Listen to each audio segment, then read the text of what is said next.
Just like previous few verses we read about Dehino asmin yatha dehe.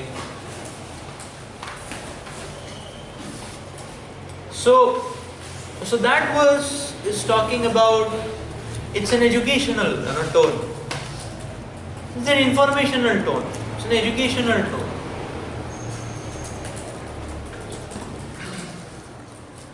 But there are certain tones, there are other verses, like for example, the Lord is telling, Tam statikshva sobharata, matras parshastu kantaya, we discuss about. So now here the tone is not just educational, informational, that okay, there are dualities. So the Lord is telling the tone, there is a call for action which is there in that. So these verses are instructional verses, not just educational or informational verses. They are instructional. There is a call for action associated. So similarly, we see text 18, there is a call for action. The Lord is telling, therefore fight. So the part D, that is the fourth line, talks about that. Tasmat yuddhasya bharata. There is a call for action. Therefore, you should fight. So now in the whole of Bhagavad Gita, the instructional verses are very important. Rather, instructional verses are more important than educational verses. Why? It's like just like a doctor. If you go to a doctor for a disease and a diagnosis of a disease and further cure, then the doctor may speak a lot about, give a lot of information about what is the disease. He may make a diagram. He say, okay, this is your stomach, and this is how the intestine, this is where the intestine is starting, and here the infection has come, and how do we understand this? You see, this report is showing this. Your bilirubin value has got increased, and so on and so forth, and this is indicated of this, and this happens, and therefore, when you eat this, the food goes here, but it creates problem here, and therefore you are experiencing these symptoms. So he may give a big explanation for a couple of minutes. So that's good. That's for our understanding. But then what he does is that then he gives a prescription. He says, okay, that's fine and done. Now, these are the medicines you have to take twice in a day before diet, after diet, or before diet, in the morning, evening, morning, afternoon, evening, and so on and so forth. So now, even if one forgets the diagram and the processing and the explanation and the symptoms and all that, at least what is more important is to relate with the prescription. So whereas the description of the information of the disease was an educational part, just to make us aware of the importance of following the prescription, is it not? So, but the main thing to put it into, to make note of it and to implement and to take it very seriously is the prescription.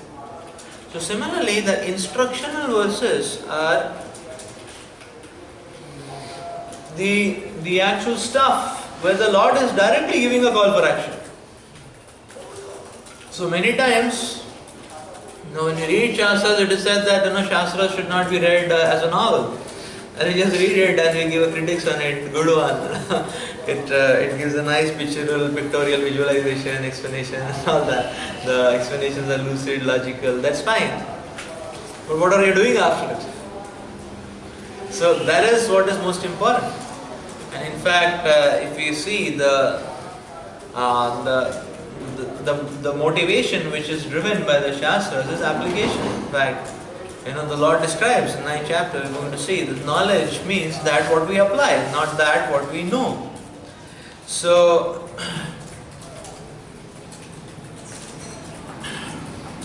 therefore the instructional verses, so therefore it is said that okay, whenever we read Shastras, we should try to relate to the message of the Shastras, see our lifestyle and the worldview around us, through the vision and through the of the Shastras.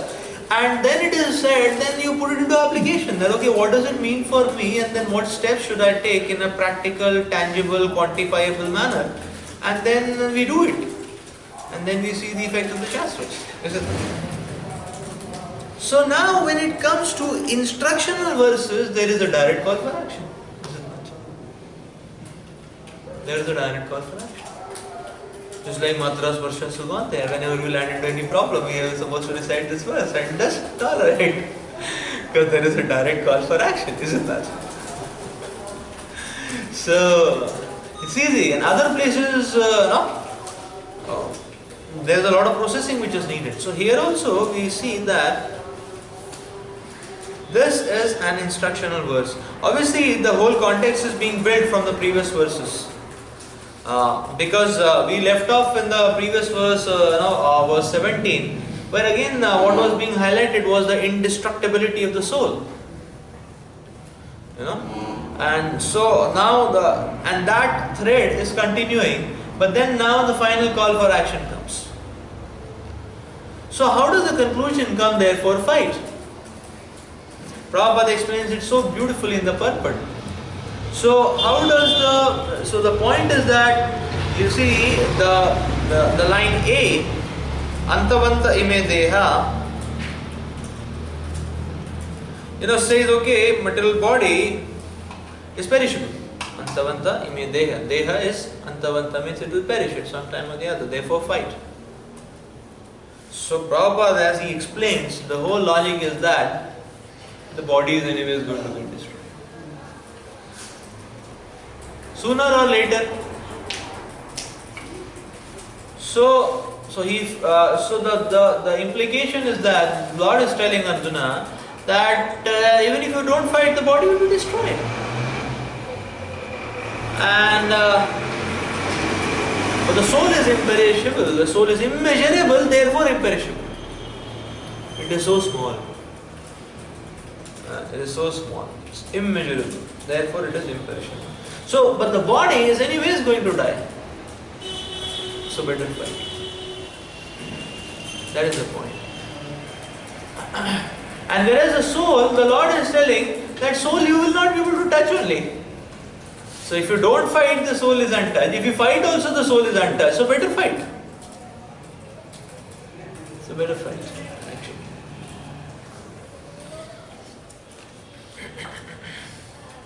So that means the call for action here is coming that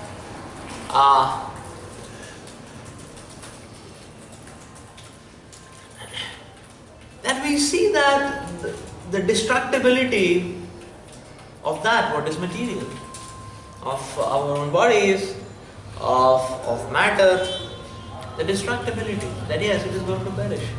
Now the implication is that yes, so therefore Shastras are explaining that what is our existence then? So our existence, that's why when Shastras say material world is a prison, it is rightly said. Because yes, we are prisoners, and not only prisoners, our court case decisions are done. We all have come to this prison with the death sentence. Isn't that? Everybody is having the death sentence. Only problem is we don't know. Isn't that? ये अपना number कब है ना, which is the day on which we will be given that treatment, VIP treatment. We don't know, but yes, we also so that's what it is. Just like prisoners are given death sentence by court, we all have come here with a death sentence like that. So it's just a matter of now or then.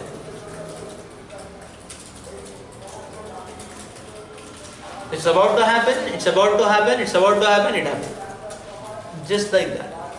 So that is exactly body, and the whole mechanisms of the body are all about action. And therefore the call for action is that don't base your decisions on the bodily consciousness. That is the call for action, the Lord is saying.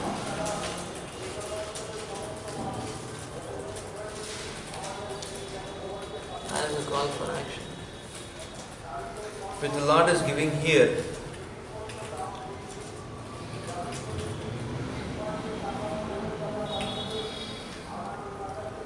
So the Lord here is giving the vision of the soul, how we can relate with the soul. And that is why the Lord is talking about fight. That fight is a fight to adhere to the principles of Dharma. Because yes, even in our own lives, when we try to adhere to the principles of Dharma, it is not like cakewalk. It's not like it's not like skating on ice. It's not exactly like that. Things don't move. They move and they stop. Isn't that? And there are some different directional pulls, which may which don't have any tangible value to our eternal existence, if we see it from that platform. So there is a fight, and the call for action is fight. So that means what the Lord is beconing here is that yes, you should strive or stand for the motion from body or bodily platform to the spirit platform. That motion, that struggle is welcome. And the Lord is telling, do it. That is the call for action.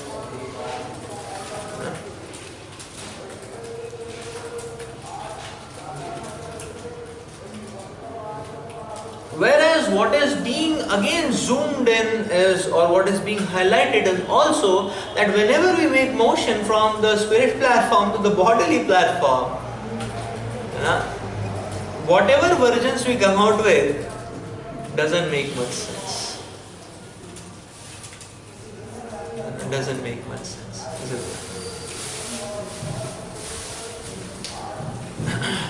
It's just like you see, for example, an employee in a company. Some companies have a rule. Okay, if you resign, there is a 3 months notice period. You have to work for 3 months. You have to be there for 3 months. Some have a notice period of 2 months. Some have a notice period of 1 month. Now, notice period is one thing. So some companies may have a notice period of 3 months. But they would like to relieve the person in 10 days only. Like that. And some companies, they have notice 1 month. Like one of the companies I was working, they had a 1 month notice period. But the next day they said, okay, thank you. Like that. And in another company I was working, it had a proper, 1 month notice period.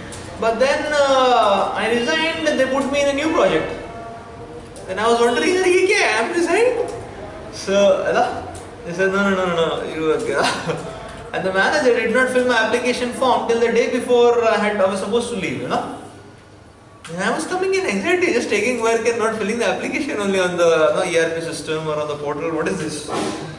And the manager said, don't worry, it's a simple process, I'll do it. You just put your heart in the work, Anyways, I worked whatever best I could, like that. And the day before the actual day of the resignation, he just put it and everything was happened and he said, well, that's it. Tomorrow you just come and take the documents from the HR and you're done. So that means that, the whole point, so now whatever permutation combination is there, the generic idea is what? When the person is about to resign, he is not going to put much heart into what's happening there in the affairs of the company. Isn't that? It's very difficult. And therefore we want to make him work, it's difficult. Therefore sometimes if it is already of not much value, or he has just completed a project and a new project is not there, the company may want to just shirk him off immediately, Why to, isn't that? Because the whole point is that it's difficult to make a person work after that, because now he has made his mindset and he's seeing, his vision is something else now. He's seeing on a different dimension and it doesn't relate with what is happening, isn't that, in the face of the company. So now the point is that all of us are like that cases only. We are on a notice period and There is, just imagine an employee, he's submitted a resignation letter. It's just a couple of days, some 25 days more to go. And then he's learning new courses about new technologies, what were being used in his project, and he's giving very powerful reports, What is the use? What is the use? Anyways, you're about to, obviously in a company one can roll back his resignation, but sometimes what happens is that an employee resigns, and then later he thinks, before his term is over, the notice period is over, he wants to roll it back. But then the employers don't agree. They said, you resigned, very nice, We had a tough time managing you entirely. Very nice, you resigned, now you cannot take it back, sorry. So many such. So the whole point is that there is not much use.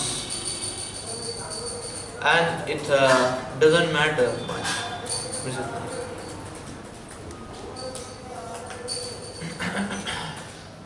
It doesn't matter much. That's the whole point. Just like after you pass out from IIT, like that. Then some students leave the day and semester happens the next day, they just do everything and then they push off, And some others keep staying for 20 more days. So now that again, after you are passed out from the college and then you continue staying in the hostel, you may roam around in the college premises, the classroom premises, but what is the use? Is it not? So now whether one is staying for 5 days or 10 days or 20 days, whatever activities are done at that time doesn't have much meaning, is it not? Now meaning will come when whichever position one is going to, there one starts acting, is it not?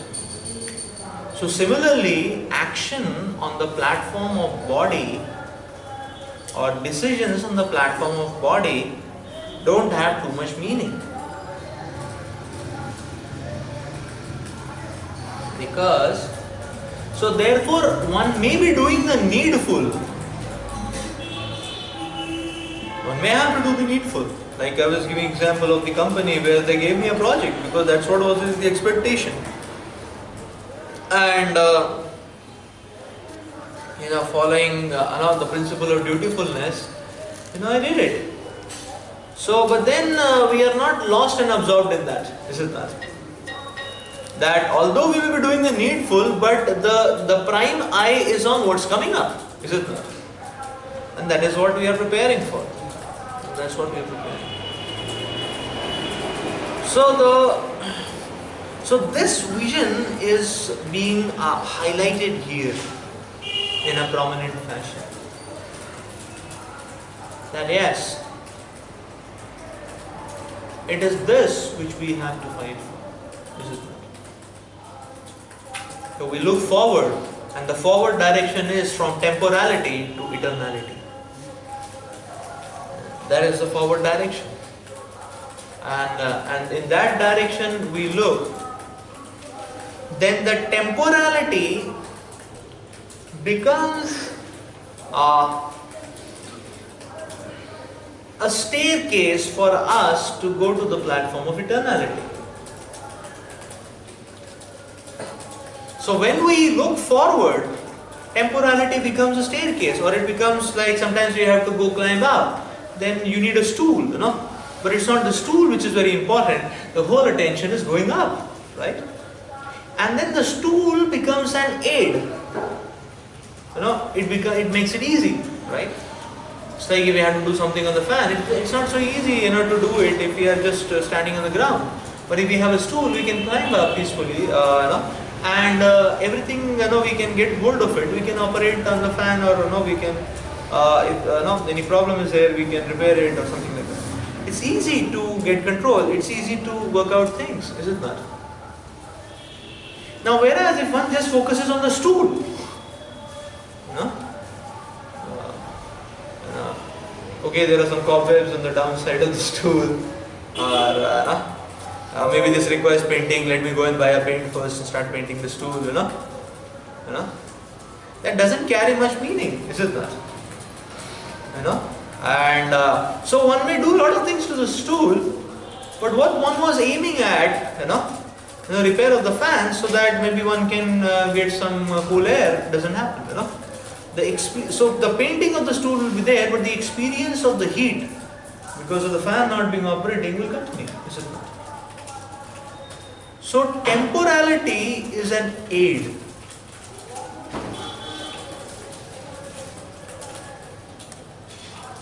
Therefore, we see that which is material, so this material world is very interesting actually, in the sense that Shastras talk about, because that matter matter is not to be seen as all in all and whole and everything, and that's it, nothing else in life. That is not the way matter is to be seen. If we see that, we are acting on a different platform. Matter has to be seen as a cube. You understand the word cube? C-U-E-Q. Q is like a support. Matter has to be used as a support to transcend. So matter has to be used as a cube. Matter has to be used as a clue or as a hint.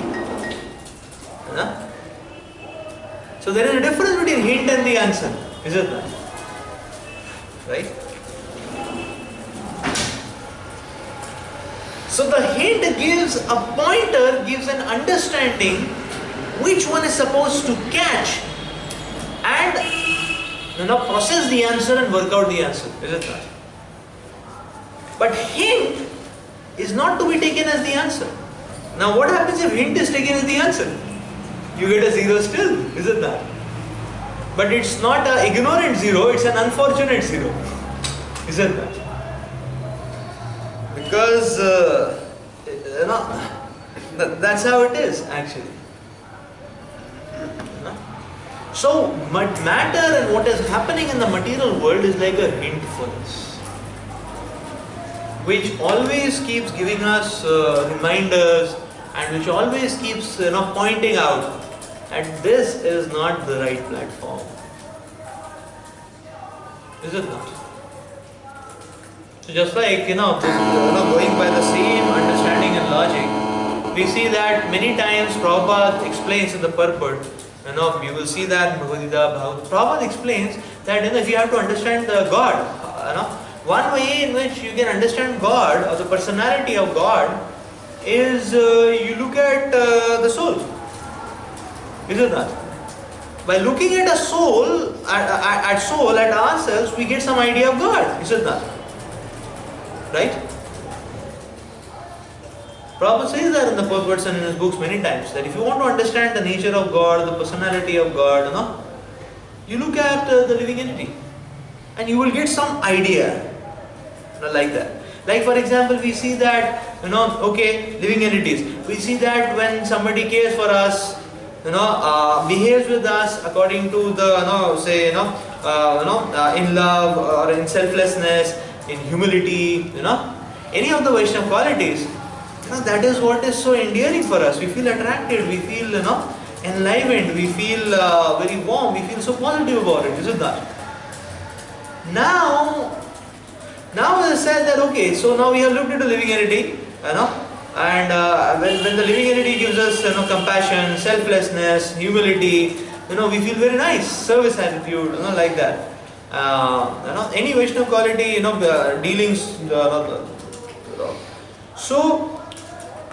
But then we look at living entities, they are doing those dealings little. Sometimes, like sometimes somebody may come and come forward and help us, but he will not do that all the time. Again, right? Sometimes somebody may just gift us with say 5,000 rupees, but every day is not going to do that, is it not? Right? And that's what happens actually. So then we pick up that yes, God is something like this. He is very compassionate, He is selfless, He doesn't leave us, He is like that. So this is how we get idea about God. But then, so it is an idea about God. Why? The living entity has it little and God has it in fullness or completeness. Is it not? Right? And that's what is the definition of God also. Right? So possessor of 6 opulences in full. So we see opulences here, we see little. And for some time. So by seeing that, we may relate, okay, that this worldly beauty is so attractive, and this little bit, it is temporary, it is a speck, it is a spark. So that means that if this beauty is there in fullness, and if there is an embodiment like that, how attractive it will be, and that is exactly what is God. So we get an idea by seeing the living entity, and that's what Prabhupada says. But then if one starts considering any living entity as all in all, like one accepts somebody is God, or more easier acceptance, I am only God. The problem is solved very easily. Like that. So in that acceptance there is a great mistake. And the mistake is that, yes, every living entity, therefore, has some or the other spark of goodness. We see that. Is it not? But then a big plethora of limitations, which anger the living entity. Now that goodness attracts us. Therefore, if really one wants to love and get attracted, one can get attracted to any living entity. Therefore, people get attracted to dogs. Yes, people get attracted to cats. And what not animal. Some people get attracted to dolphins, some people get attracted to tigers. They're working for those causes, So yes, Bharat Maharaj got attracted to a deer, that deer became so dear, So that means to say that, we can get attracted to any living entity. So what is it that we are getting attracted to? That spark. Right?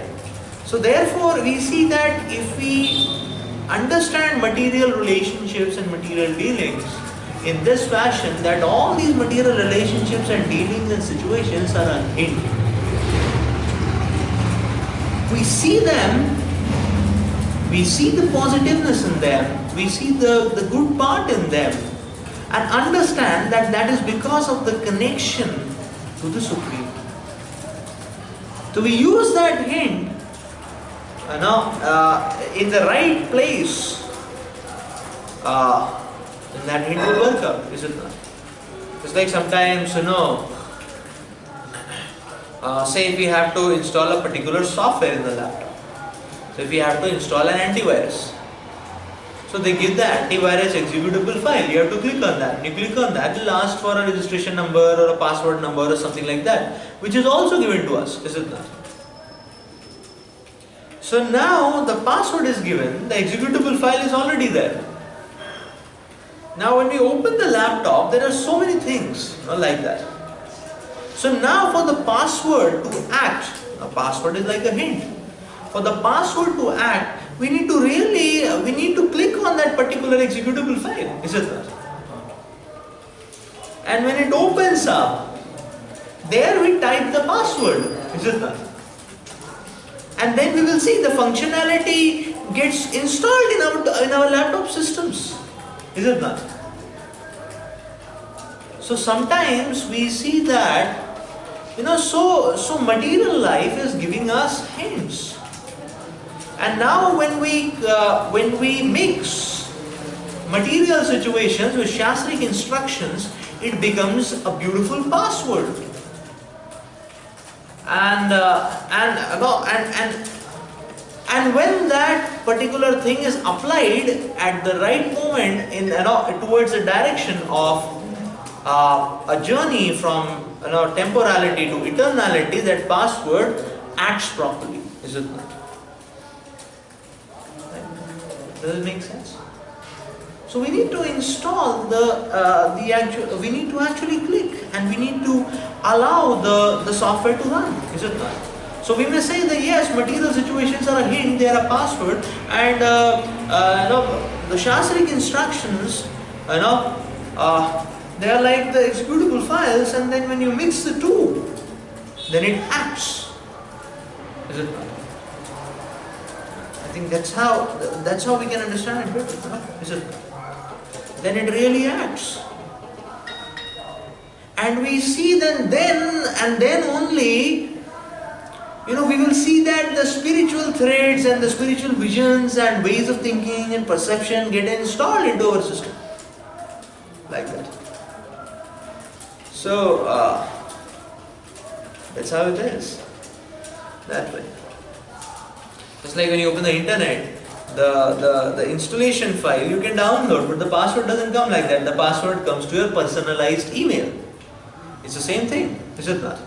So the downloadable is easily available, is it not? Because you see, the downloadable is easily available. The Bhagavad Gita is easily available, and everybody can, has access to the 700 verses, like that. And then when you are serious, and Krishna arranges life situations in such a way which gives you a hint, which gives you a password, and then you catch that password and say, hey, mil gaya, like that. It has come on the email, and you catch that password and put it up in the right frame, in the right perspective. And then we will see that yes, inspiration is done, we get an insight, and that is how the Lord directs a living entity from within and without.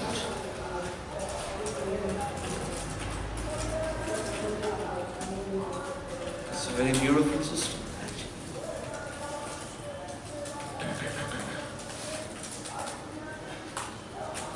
It's a very beautiful system.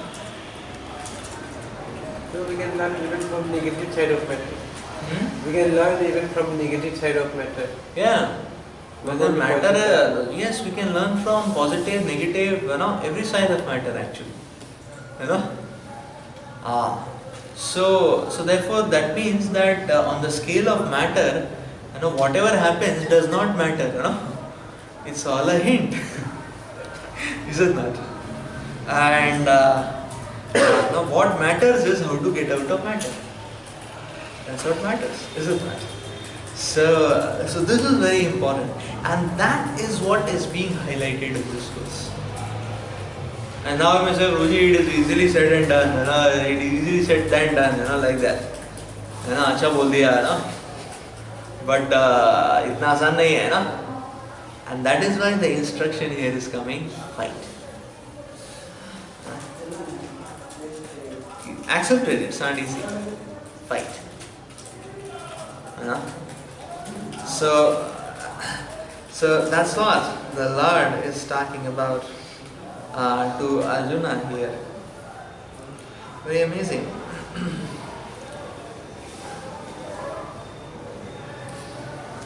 So now Prabhupada speaks an interesting point in the purport. Srila Prabhupada says in the Vedanta Sutras, the living entity is qualified as light because he is part and parcel of the supreme light.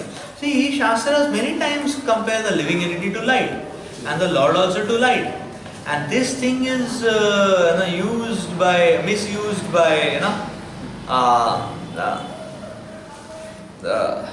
the elite Mayavadi and impersonalistic algorithms. Everything is light, like that. So the question comes is that, interestingly, the purport also Prabhupada uses that. The light of the soul maintains the material body. Prabhupada is explaining that with this analogy and understanding. So why at all light is being talked about? Light is being talked about. See, this is an interesting thing. Or why? Because you see, the whole point is that we really don't understand things as they are. What we don't understand is what is it, but what we understand is expressions, is it not? So expressions give us an insight into what it is it not? It gives us a pointer into what it is, which means in more simpler terms, what we relate with is effects, is it not? Now we don't much know how things happen, or what happens, and who ignited what happens. But if it happens good, we like it. Isn't that? Right? Just like say eating, How do we understand what to eat, what not to eat? Isn't that? How many of us have done analysis of every food item? Okay, this food item, what kind of vitamins it has, how much quantity it gives. If I eat 2 chapatis, how much calories I'll get, how much proteins I'll get, which vitamin I'll get, which I will not get, and what I will get, iron I'll get, or phosphate I'll get, or what I will get. Pata nahi. Isn't that right? It's not very very few people may get excited by this kind of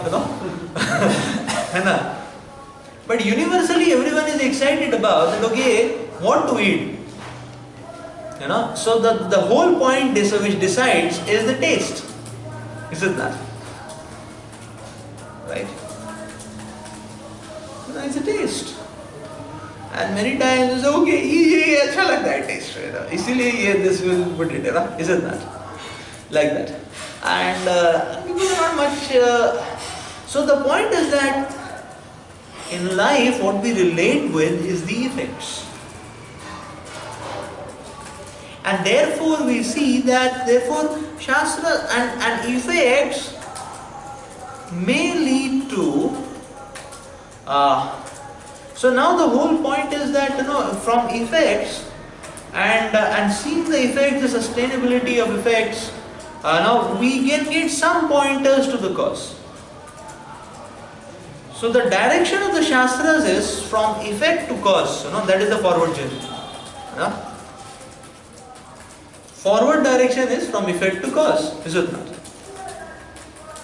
So that is why Shastras explain the soul as light, because understanding of light is easy. It's an effect, and then it points to the source of light. And you see, in that context only Prabhupada is using the word light. The light of the soul maintains the body. That's how the Prabhupada uses it. So that is the point, that simply a discussion of effects is not is simply a discussion of it's a discussion without a basis. It's a building without a foundation, and that's what mental energy is, isn't it? So when Mayavadi said light, there is no basis. And similarly, when materialists base their entire lives on sense gratification or matter, again there is no basis, because it's just the effects. And the point is that if we only play with effects, then we really don't know how to control the effects. Is it not? We may flow with the effects, but if we get to know how to control the effects, life becomes very wonderful. Is it not? Like, we can become happy when we get something good to eat. Is it not? And we can become very morose when we don't get to eat, or we get something very bitter to eat. But then if we know how can we get something good to eat, and how can we avoid something not good to eat, then life becomes much more. The index of life becomes, the happiness index of life goes on a different scale. Is it not? It improves drastically. Is it not? So matter is just the play of effects. Is it not? Just like sometimes people are bathing in an ocean. When one wave of the ocean comes, they're very excited about it. Everybody jumps and somebody is taking a photo, like that. But if the wave comes too high and then recedes also in that fashion, they are gone inside. Is it not? So one may be elated that I am rising high, and one may be posing as a photograph, but then that wave may take him back also. Is it not? Because it is taking him high and he clicked a photograph and then he went inside, And that is his, right? So that's what it is. Because why? Because one is just understanding how to get swayed off by the wave. But that's not very important. More important than that is to learn how to control the wave. Right? Just like a person who knows how to just operate a machine is not given a very high salary and not given a very high recognition and dignity. He's an ITI person. But a person who understands how to manipulate the workings of the machinery, improvise upon it, improve upon it, he is given a high dignity, he is an IIT man. Okay. Although there is not much difference, it looks the same. ITI, IIT, sometimes people would confuse. like that. And one time we were traveling in train, people were asking, पढ़ाई करना है? हाँ, किधर पढ़ाई कर रहा है? ना IIT, लेकिन किधर? खड़गपुर. खड़गपुर भी समझ में नहीं आया. लेकिन खड़गवासला तो सुना है ना? And then they said, अरे ये ITI सेटअप तो हर जगह होता है, इतना दूर क्यों जा रही हो तुम? ना उधर ही कर लेना चाहिए था ना, घर के पास कहीं ना. So the point is that it looks similar sometimes, you know, and so similarly, many times between material and spiritual there is a very thin line. Like we see in Arjuna's case, there is a very thin line, and therefore many times there is a debate. But Arjuna, such a noble soul, he was not fighting, you know, and Krishna, you know, he ignited him, you know, so bad, you know, such a, you know, he killed so many people, you know. So there is a thin line, and therefore there is a confusion, is it not? There is a thin line, and that is why the process of surrender is explained. Somebody told, I heard some lecture at a very advanced level, actually God has only one energy. So Yes. material energy is just perverted reflection of that. Yes. God doesn't have direct material energy. Material energy is just a reflection of that energy. Yes, yes. So for advanced people, only there is one energy. Yes, there is one energy. Yes, correct. That's true. And yeah, that's true actually, because the notion of illusion comes from seeing things disconnected from Krishna. From there only evolves this notion of illusion, like that. So what is, I believe, we discussed, this point was there that material Maya means disconnection of Krishna, that which is not connected to Krishna. Failure to see the connection to Krishna is Maya. You know? So yes, when one sees everything connected to Krishna, then everything sees things in the proper light, you know, and therefore, therefore an advanced soul who sees like that sees everything spiritual, because spiritual means connection to Krishna. Material means disconnected from Krishna. You know, that's how it is actually. Because and that's how it is. A living entity who is connected to Krishna, his whole existence, his moves, his words, his body, everything is spiritualized. Is it not? Therefore, we pay respects to the samadhi of acharyas, because even that body is spiritualized. It's Prabhupada gives the example of iron and fire. Is it not? And but then on the other way, a materialistic living entity, he's as good, he's acting as good as matter, you know. So it's like that. So disconnection with Krishna is matter, is Maya, is illusion, and connection to Krishna. So that example you are giving, machine will manipulate. Yes. Machine is compared to what here? Machine is compared to the effect. You know, if you just know the external, superficial, you cannot do much. Effect. Machine is compared to effect. You know, just like it's a ready-made thing. If you want to use it, you can only, you can only do whatever is provided. You know, and Brahmaji, Brahmaji, when he's created this world, he has not provided anything actually. The only thing is because, so therefore whatever one doesn't get much in this material world, is it not? But if one knows how to change or how to manufacture it, then one can change it. That's how it is. So that's why effects are not very important. And again, same thing, effects should be used as a hint to understand the cause, is it not? Sometimes. So this is the whole point. Like we say, okay, material world. Understanding the material world, we understand it is a perverted reflection. So that is using an effect to understand the cause. That is the forward direction. So this compass is very important. Because in a journey, what is very important is compass, which direction you are going. Otherwise, we miss up our time, waste our time, is it not? And many times, whole lifetime get wasted because people forget the clue of the compass, which is forward direction, which is backward direction. Like that. So yes, life is a journey, and Krishna is personally involved in this whole journey, giving help from within and without. But Krishna has given the reins in the hand of the living entity that you drive it, because that's what the living entity wanted.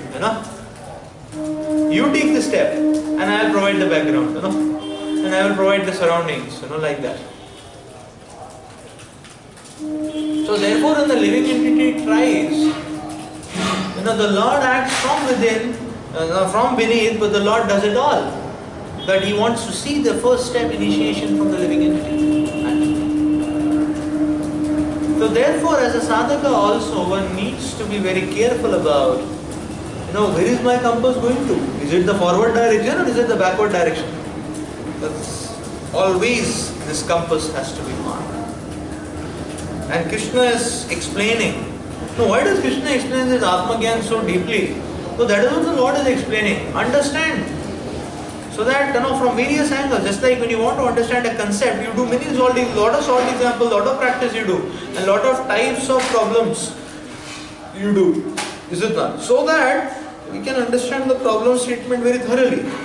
So similarly, the Lord is explaining to Arjuna very thoroughly. By one way, the other way, that way.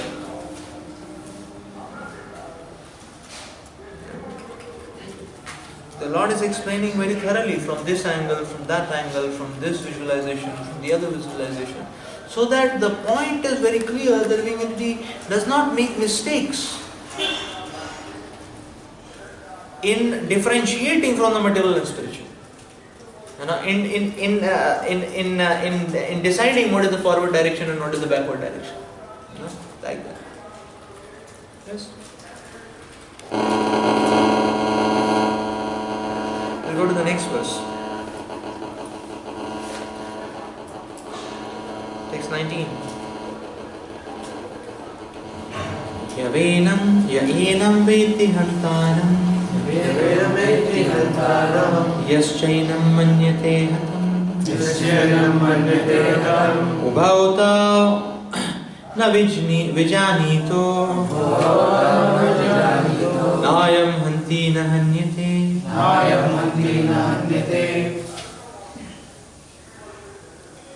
Neither he who thinks the living entity the slayer, nor he who thinks it slain is in knowledge.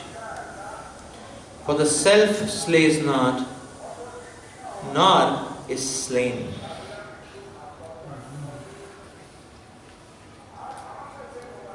When an embodied living entity is hurt by fatal weapons, it is to be known that the living entity within the body is not killed. The spirit soul is so small that it is impossible to kill him by any material weapon, as will be evident from subsequent verses. Nor is a living entity killable because of his spiritual constitution. What is killed or is supposed to be killed is the body only. This, however, does not at all encourage killing of the body. The Vedic injunction is Ma himsayat sarva bhutani. Never commit violence to anyone. This is the Vedic instruction. Nor does understanding that the living entity is not killed encourage animals sort of killing the body of anyone without authority is abominable and is punishable by the law of the state as well as the law of the Lord. Arjuna, however, is being engaged in killing for the principle of religion and not whimsically.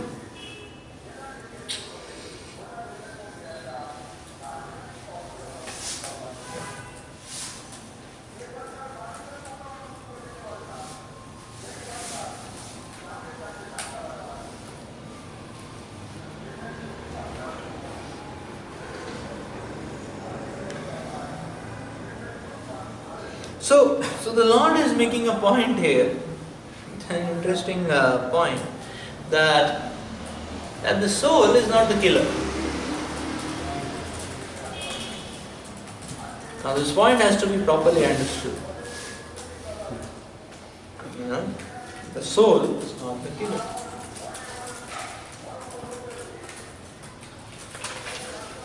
In fact, the soul does not do anything.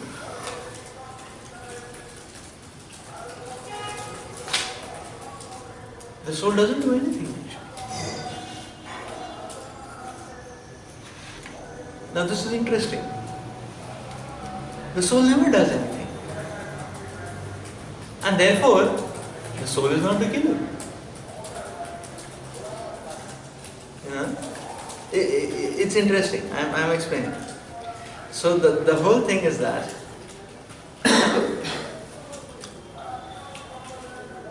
the whole thing is like this. That everything is executed by the Lord. Therefore, the soul doesn't have the power to do it. He doesn't have the right to do it. So therefore, what happens? That's why we say man proposes, God disposes. Is it not? The disposal happens only by the arrangement of the Lord. So the living entity cannot dispose. He can only propose. Which means that all the living entity does all the time is desire. He doesn't have the power to act. Because yes, I can desire my hand will be raised, but if Lord wants to give paralysis, then I cannot raise my hand even if I desire. Is it not? That means I can desire.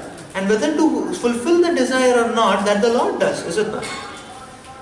Sometimes the Lord fulfills it, sometimes He doesn't fulfill it. Is it not? So the living entity in the first place in the spiritual world desired that I want to rebel against Krishna, I want to be Krishna myself. But how to do, what to do, when to do, the living entity has no power. The Lord arranged the living entity to be sent in a world where that can be simulated. Right? Or where that can be experienced. And the living entity can get the feel that he is God. So that means the living entity is not doing anything at all. And therefore, when the Lord is saying, the soul is not the killer, it's true actually. The Lord is not just namesake, trying to somehow or the other convince Arjuna. Sometimes you may say, okay, what is this? If the soul is not the killer, then any murderer can kill. No, that's not the point. The point is much more deeper here. No, that's a misapplication. Therefore, Prabhupada is immediately pointing out that don't do animal slaughters, don't kill, don't misapply it. Is it not? Because what the Lord is explaining is something very deeper. The Lord is saying that we are not the doers anyways. Now you see, even if say somebody is somebody is a terrorist and he murders someone else, and now let's take this that some terrorist has murdered someone, like that, and now we say, okay, the terrorist has murdered. But now if we apply this instruction of the Lord, it says the soul doesn't kill.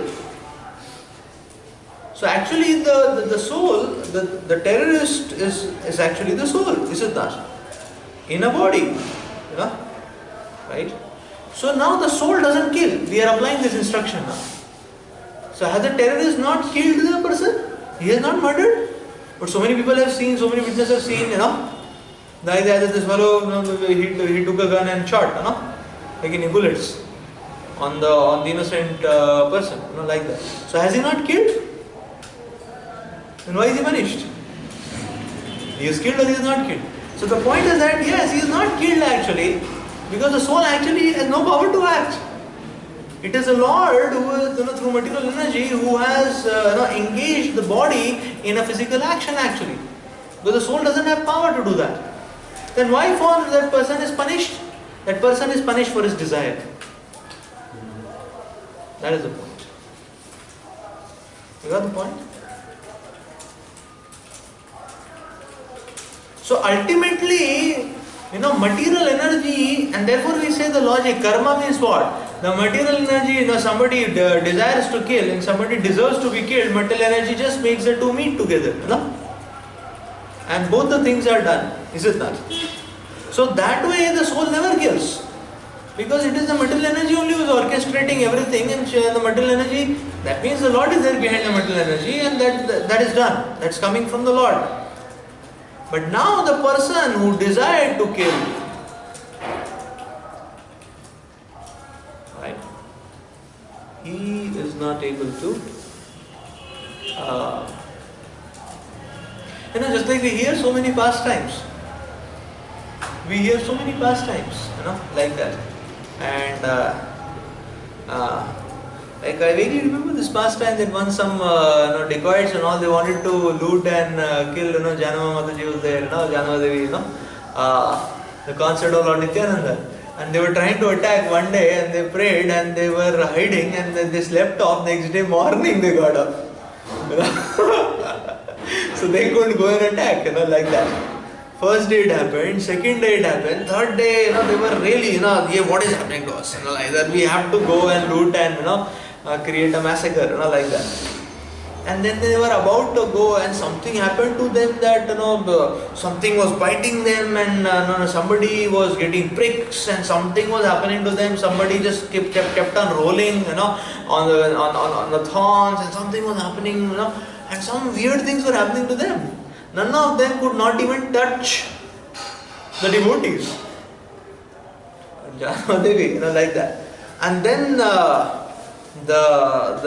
ruler of the dacoits, he was trying to understand and apply some logic. And then he could he could understand that it's a clue. And he could understand that there is something very divine inside, like that. Then he went and surrendered to Janamadevi and accepted initiation and started chanting. Became a devotee. He could not even touch. So the point is that, there is a Lord who is always there who is always there. All the living entity can just desire. I want this, I want that. If the Lord doesn't facilitate, it is not going to come. Is it not? So yes, if you understand it from this complete perspective, the soul never kills.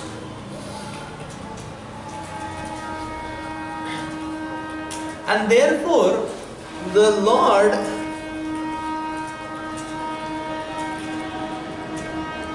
so that's what the whole thing is, that the Lord is pointing out to the cause, whereas Arjuna is caught up in the effects. Oh, I am going to kill. I was telling, you are the effect. What you are going to kill, You are not, and therefore the Lord later is showing Vishwarup also, And in Vishwarup, Arjuna speaks of everybody is being, enemy is being killed, and the Lord is telling, anyways I have done it already, like that, If you act on my behalf, you can get the glory, otherwise, some other devotee will get the glory, like that, Then you don't, isn't that, like that. Like sometimes we are given a seva, and we may give excuses, Prabhu, I am tired, this, that, I'll do it later, this, that, Then what happens, The in charge is in desperation, he finds some other devotee and gets the seva done, Ultimately, who is the loser? The excuser, Isn't that? Right, that's how it is. So similarly, the Lord has only done it. So Arjuna is caught up in effects. He is saying, no. So therefore, the Lord is saying a very interesting point. Because the point is that, the Lord is saying, you are saying, I am the killer, this is false ego. Karta ham iti manyate. Because all what we can do is simply desire, and therefore the Lord is telling us a desire to serve. Don't desire to enjoy. Don't desire for yourself. Desire for the Supreme.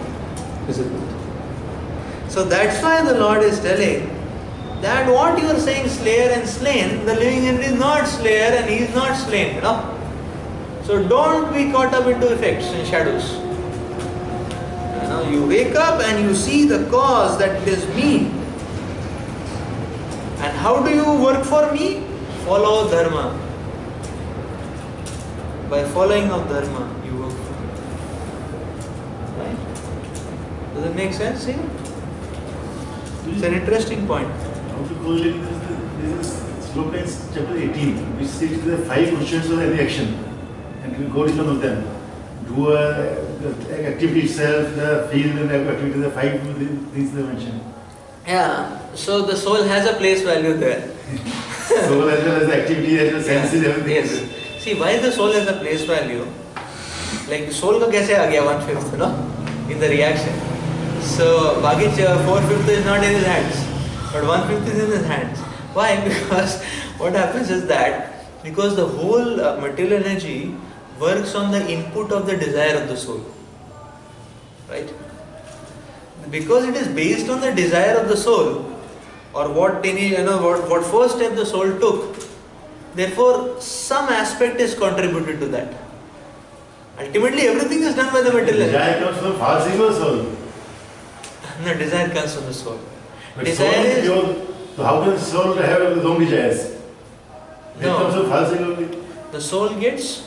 So yes, so the soul is pure, but just like pure water can get contaminated. Therefore, the soul, being tatastha, gets influenced like that. Therefore, what happens is that just like you see, sometimes parents give very good sanskars to children, and then they send children to a hostel, तो उसको कुछ और ही समझ में he gets completely topsy-turvy, like that. Sometimes children, they come from Brahmin families, they never tasted meat, and now they start eating meat, they start drinking also, like that. And I'm just giving a very gross example. There are many variations. The people get spoiled, like that. Now, how does it happen? उसने इतना तो सिखाया उसको 20 साल सिखाया, and so many culture was given to him, and so many things are given, and what not was lacking in the family tradition and the parents, and this fellow got spoiled. How he got spoiled is because he got influenced by outside, like that. So similarly, the soul gets influenced from outside. What is this outside? False ego is outside. Mind, intelligence, false ego, all three are external things, like that.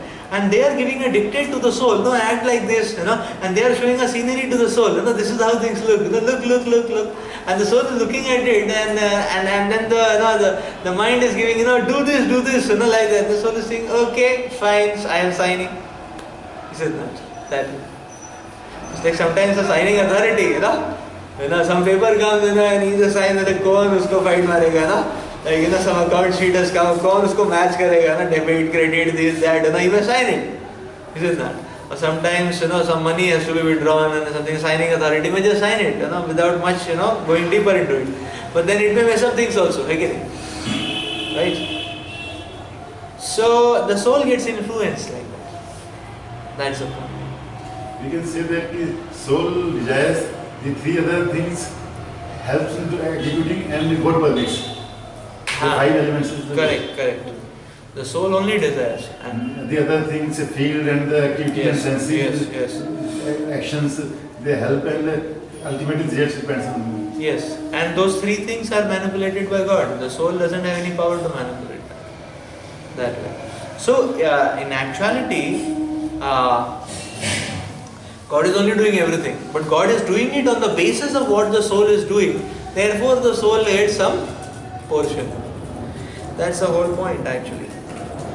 So yes, this is an interesting thing, because see, the whole purpose is that here the Lord is giving a directional understanding to Arjuna. कि ये गलत रास्ता है, वो सही रास्ता है.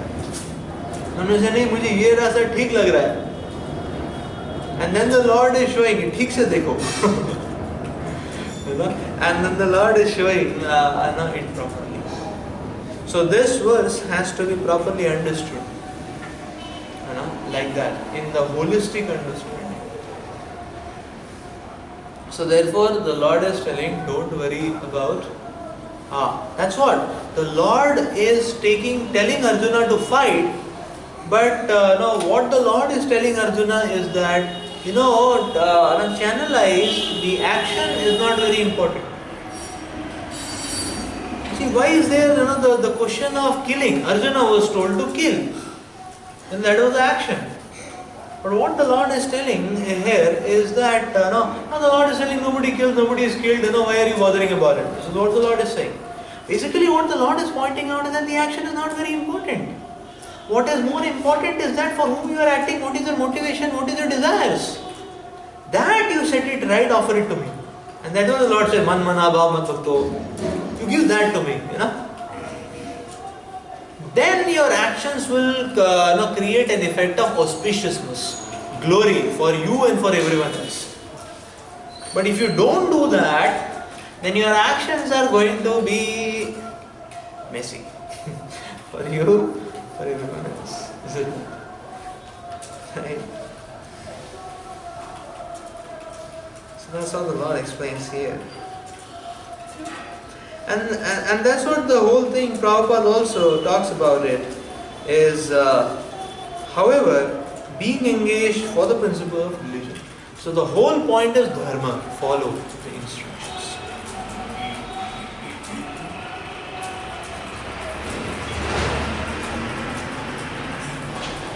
Follow the instructions. Text 20. न जायते म्रियते वा कदाचित् नायं भूत्वा भवितवा न भूयः अजो नित्यं शाश्वतोऽयं पुराणो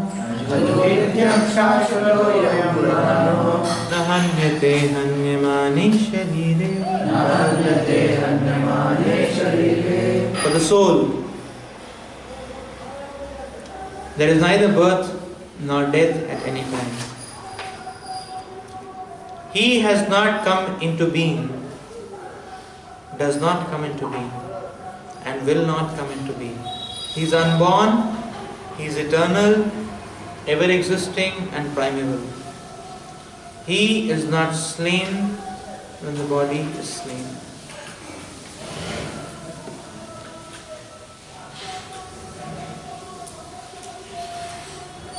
So interesting here, what the Lord is saying. Now again, we'll just touch on one aspect of this verse, or one thread of this verse, and continue tomorrow further.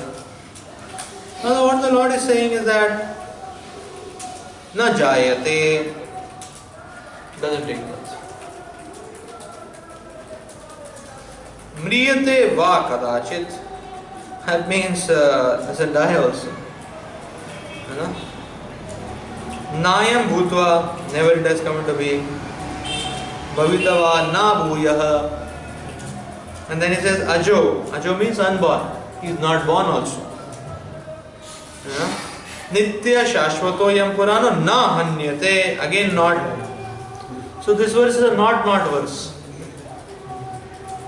Not verse. So now this is a not strategy. So basically, Arjuna is represents a confused fellow. Arjuna is in confusion. What is his confusion? He is not able to separate body and matter. He is not able to distinguish. As per the understanding of the previous verse, the discussion of the previous verse, he is not able to differentiate in forward direction and backward direction. He doesn't have any compass. Right? That's a problem with Arjuna. This is not. So for him, he is really not able to differentiate what is matter, what is spirit, what to do, what not to do. And that is the situation of all of us. Because body and soul, they are mixed with each other. That's what this material world is. The material world doesn't move because matter itself doesn't move. The spirit is required, but the spirit is not visible, only the matter is visible. And that's why we're discussing cause and effect, like that. And therefore the whole state is a confused state. And therefore many times, so this is So now if the Lord, so the Lord, you see, in this verse, the Lord is using a very nice strategy. This is called as not strategy. Or Upanishads also use this strategy a lot. Or this is called a Naiti strategy, It's like, okay, we also use this strategy sometimes. Like in DYS4 we use this strategy, And we say, okay, close your eyes, start your meditation, relax and all that, for all your tensions will go on, just and take a deep breath and all that. And then you say, okay, now you think about it, who am I? Am I the nose? Am I the hand? Then you say, am I the nose? Lagta to nahi hai. No, not, like that. Am I the hand? No, not, again. Am I the legs? This is not. Am I the hair? Who am I? Like that. And then you say, yes, so we are none of these. That means am I the body? I say, no, not, like that. So it's not. This is called a not philosophy, Or So what happens is that because in a confused state, matter is so confusing. Now Krishna, what he is doing is that he is trying to separate matter and spirit. But Arjuna is not able to relate to the spirit platform, Or in general, we living entities don't much relate to the spiritual platform. So what this verse the Lord is explaining is that he is saying, no, not. So the Lord is taking the characteristics of the body, and the Lord is saying, okay, body is like this, spirit is not like this. You see, body does like this, the spirit will not do like this. So that is how Krishna is trying to separate. So just like sometimes you lift yourself up by giving pressure on the ground. Sometimes you are not able to get up, so we take support of the ground only to get up, and we are able to get up. That's the point. So we take support of the ground only to get up. So similarly, Krishna is now here explaining from another angle. He is just trying to separate off matter and spirit. Saying Arjuna confused, everything is a mixture and hodgepodge for Arjuna. Because not able to understand.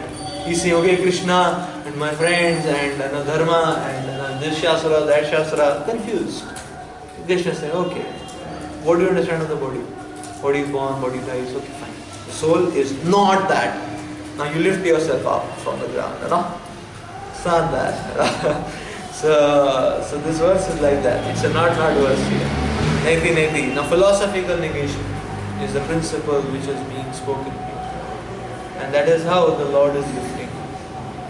So we see in the beginning of the discussion today also we were talking about this point that matter has to be used as a support. You can use matter for this direction to lift up. We should not use matter to get lost into it. Because you lift up the ground, you can walk. You get buried inside the ground, then you are in a graveyard. Isn't that right? So that's the point. That if you get engulfed into matter and material dealings, and if you use matter for that, that means we are dead. But if we use matter for the directional purpose of getting up, then we can get liberated and we can start relating or connecting to the spiritual platform. That's the point. You start connecting to the spiritual platform.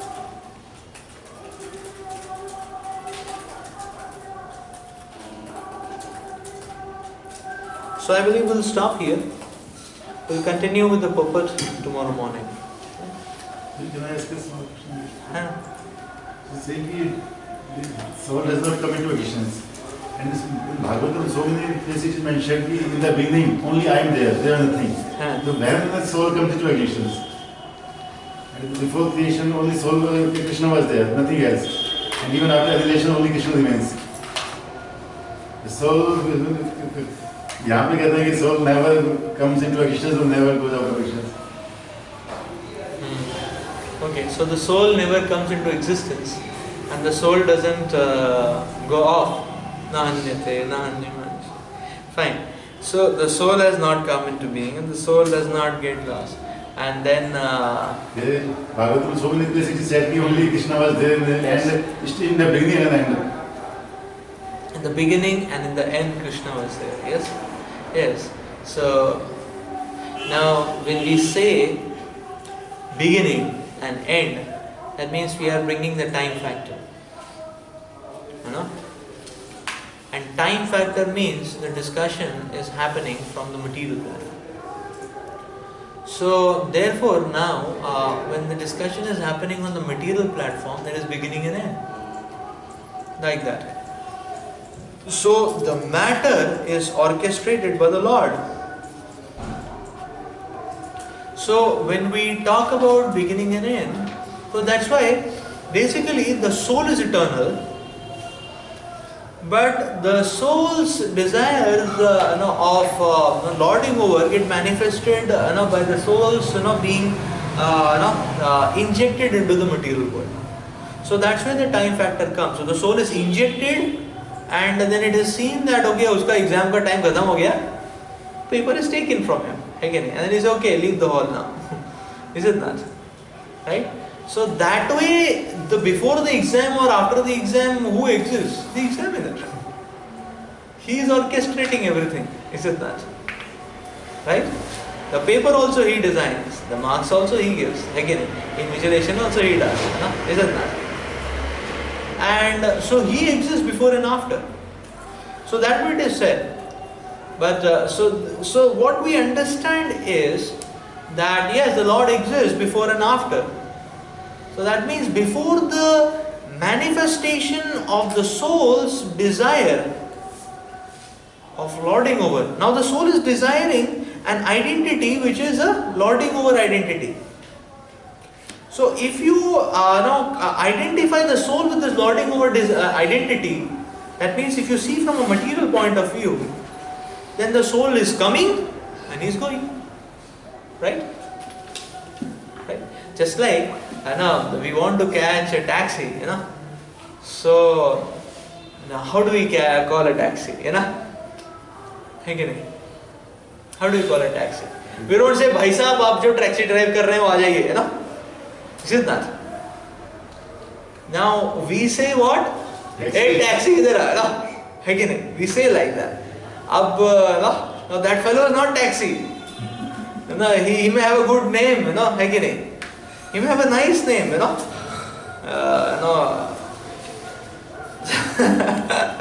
He's not taxi. But then when we see from a perspective of utility, when that is the dimension, utility, say we are not seeing from a perspective of relationship. Relationship mein to then if you have a relationship, we may say, okay, Ishwar Chand, Vidyasagar, like that, aap idhar aiye, is it not? We call a person by his name, is it not? अब relationship नहीं है, पता नहीं तो हमको बोलेंगे भाई साहब, बहुत सारे भाई साहब बैठे हैं, हम किसको बुलाएं ना, बोले ये ब्लू शर्ट इधर आओ ना, है कि नहीं? अब the person is not the blue shirt, but when we see from the platform of utility, right? Then we will say, okay, then it doesn't make much difference, is it not? The shirt and the person doesn't make difference because anyways I don't want to relate to the person. I just want some utility. Then I will say, okay, blue shirt, इधर आओ, इसको ढाओ मैं इसको, है कि नहीं? So utilitarian perspective. But when I say relationship, I will call out the name of the devotee. How are you? Taking the sir, not taking, I will give you, whatever, So the point is same. Now when you say time factor, it's a utilitarian perspective. I'm just giving you an analogy, like that.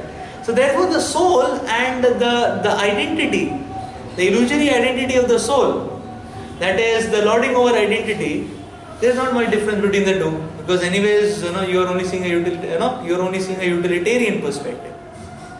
So therefore, it is being said that the living entity is they come and they go, and who remains? The Lord. Right? So therefore, the Lord says that before everything I was there, after everything I was there, because the perspective is utilitarian perspective. So it doesn't much matter, that what is the cap and what is inside the cap. Right? Makes sense? But when when this is saying that the soul is eternal, then it's a relationship perspective. So that way, just like a mother may pick up a child whose clothes are dirty because he was playing cricket and he has messed up his clothes, also because she's seeing a relationship perspective. But whereas the same child goes to the neighbor and starts sitting on in the drawing room on the sofa, which is having a nice furry cushion, the nice that furry cloth, or what do you put it? You put a divan type of thing in the drawing room, and it has a beautiful bed sheet, and then this fellow is messed up with kitchen and all that, and he's coming and sitting. Oh, the lady will become, she will become, it will be very difficult for us to take it up. She may shout, yell, beat up the stand, criticize him and all that. You nonsense rascal, what did you do? Like that. So she is not relating with the person. So therefore the dress is very important for her. Again. But the mother, she may accept the child lovingly, again. And then because it's a relationship. So these two statements are in a different perspective, spoken in a different perspective. So the whole point is that whenever you say beginning and time, whenever you talk about time, it's a material word. It's a material perspective. But the soul is no time, like that. So the whole clock of time is the material world.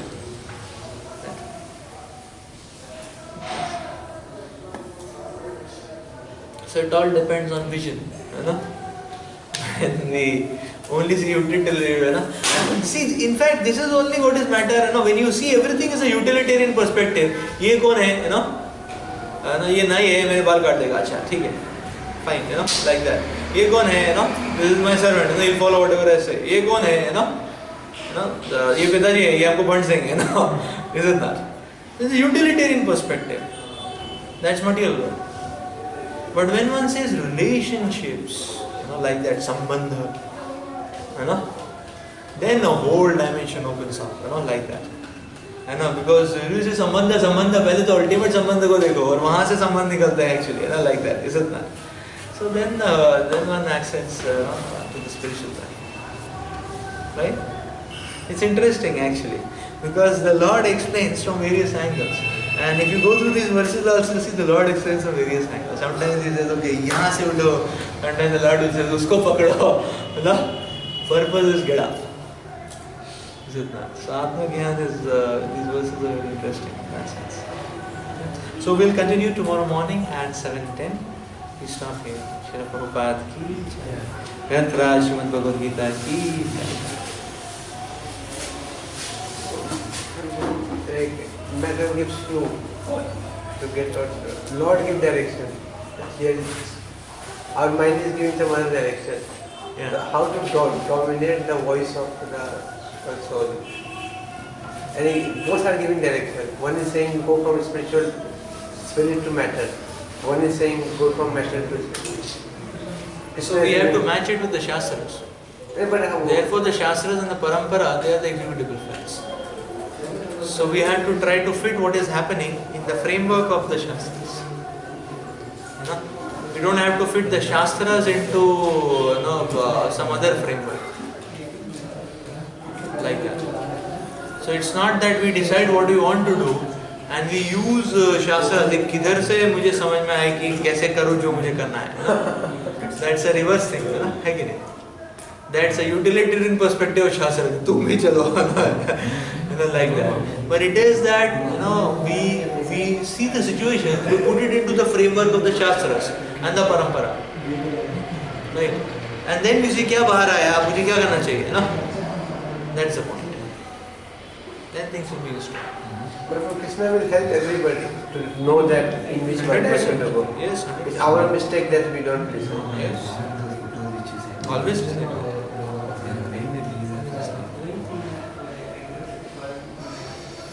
How many do we have?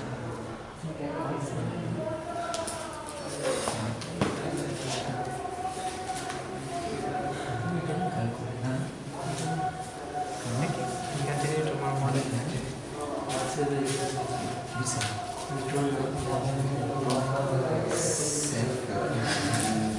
Surrender.